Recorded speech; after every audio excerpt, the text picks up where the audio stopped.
Hey, everybody. Welcome to another episode of the Animal Speak.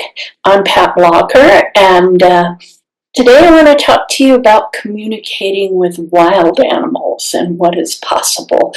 I absolutely love all animals. I am particularly enthralled with wildlife.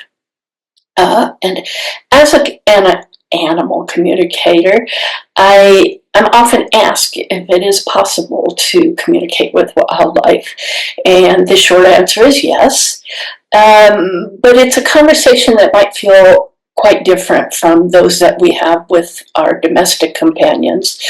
Wildlife, unlike our pets, they're not really as accustomed to human interaction, and their communication tends to come from a place of instinct and survival rather than the more trust-based rapport that we can have with our beloved cats and dogs and whatever pets you might have. So how wildlife communication works, it is just like with domestic animal communication. It's rooted in energy, and it's about quieting your mind, tuning in with the moment, and opening up to what we receive, and what the animals might have to share with us.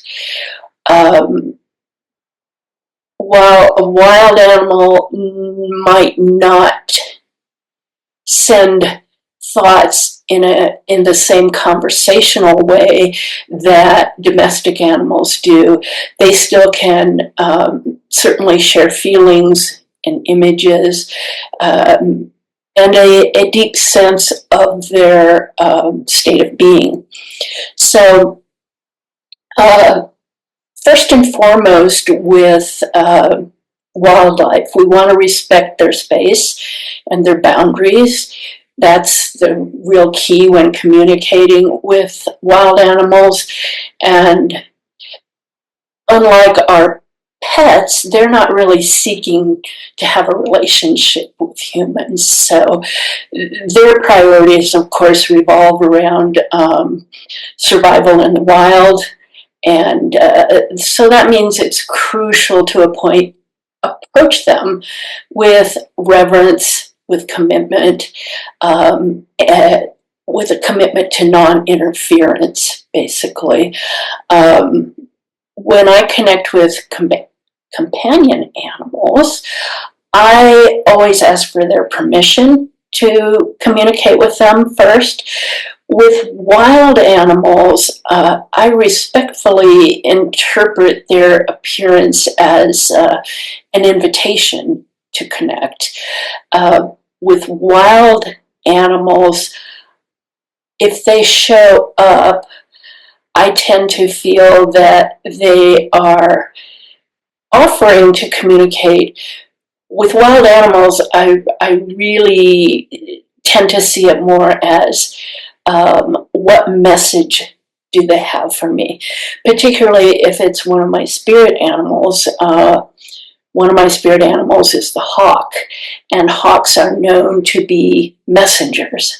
So whenever I see a hawk, it's like, I notice what direction they're flying, or if they're perched, and what direction they're looking, and seeing what signs that they might be, what they might be trying to communicate with me. And if they choose to share something, I feel like that's an honor.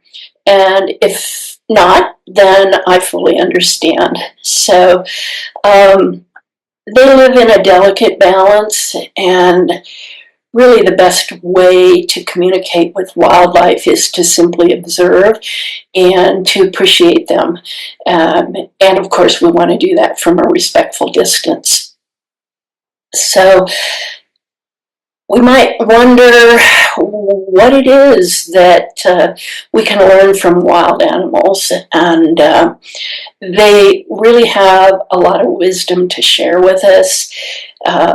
their way of life is so in tune with the rest of nature, and which maybe should remind us, or could remind us, of the importance of balance, and being present and being aware of our instincts. Um, if When communicating with them, it's also it can be very brief, but and sometimes the impressions are quite subtle.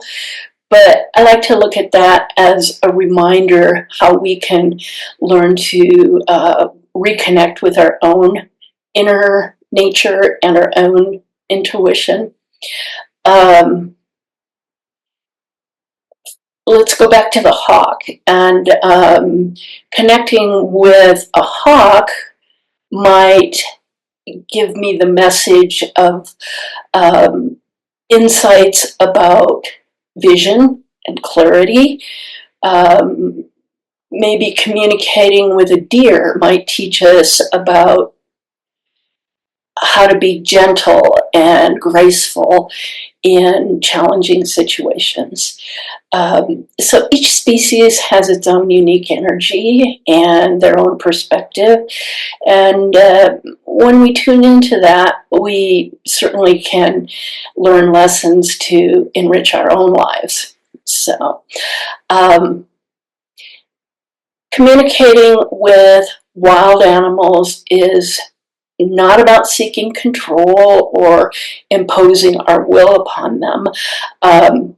That's also the case with domestic animals too, where communicating is not about seeking to control or imposing our will, and what we want from them. Communication is simply that, it's communication. And it's about not acknowledging the beauty and the wisdom of these creatures. It's about respecting their space, and it's about being open to whatever they choose to share.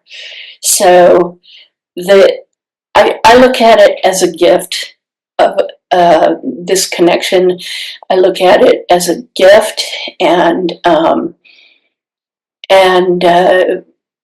appreciate the really deepened awareness that it brings when we communicate with wildlife. Um, so that's about it on what I have to say about communicating with wildlife.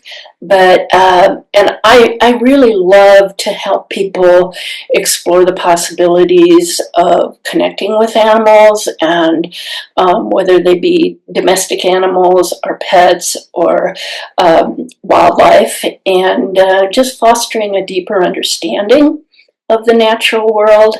And so if you've ever felt a moment of connection with wildlife, or if you just want to learn more about how to open up to these experiences, I'd like to invite you to reach out to me at The Animal Speak.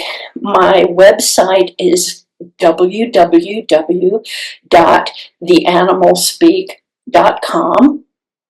You can email me at pat@theanimalspeak.com. So here's to everyone.